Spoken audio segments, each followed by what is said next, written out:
діни аңыздарда Адыраспанға кие бітірген Әзіреті Мұхаммед пайғамбар делінеді. Ертеде 4 шадиярдың бірі Әзіреті Оспан әскер бастап жорыққа шығыпты. Жолда бір жерге түнейді. Түнде жаулары тыңшы жіберіп, байлаулы тұрған аттарын босатып, жан жаққа шашыратып қуыпты. Түнімен азан қазан болып, сахабалар аттарын іздейді. Ертесіне Оспанның атының шылбыры бір төп Адыраспанға оратылып қалғанын көреді. Оның кісінеген даусын естіп, өзге аттардың бәрі сол араға жиналған екен.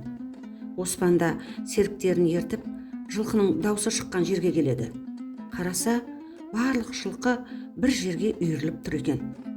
Оспан Адыраспанды дорбасына салып алады. Сол жорықта жолы болып, жеңіспен оралады. Елге келген соң Мұхаммед пайғамбарға болған жағдайды баяндайды. Пайғамбар, бұл шөптің аты қалай аталады деп сұрайды. Оспан, мұны Адыраспан деп атадым, дейді. Пайғамбар, ұлық Құдай бұл шөпті себеп қылып бір апаттан сақтапты.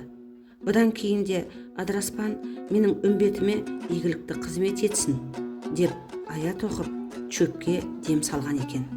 Содан бері Адыраспанға емдік қасиет дарыпты. Осыған орай ел ішінде «Ассаламу алейкум, Адыраспан» атыңды қойған екен, Әзірет Оспан.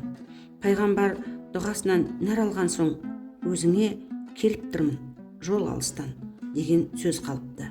Содан бері жұрт Адыраспанды киелі, пайғамбардың қолы тиген қасиетті өсімдік деп санапты.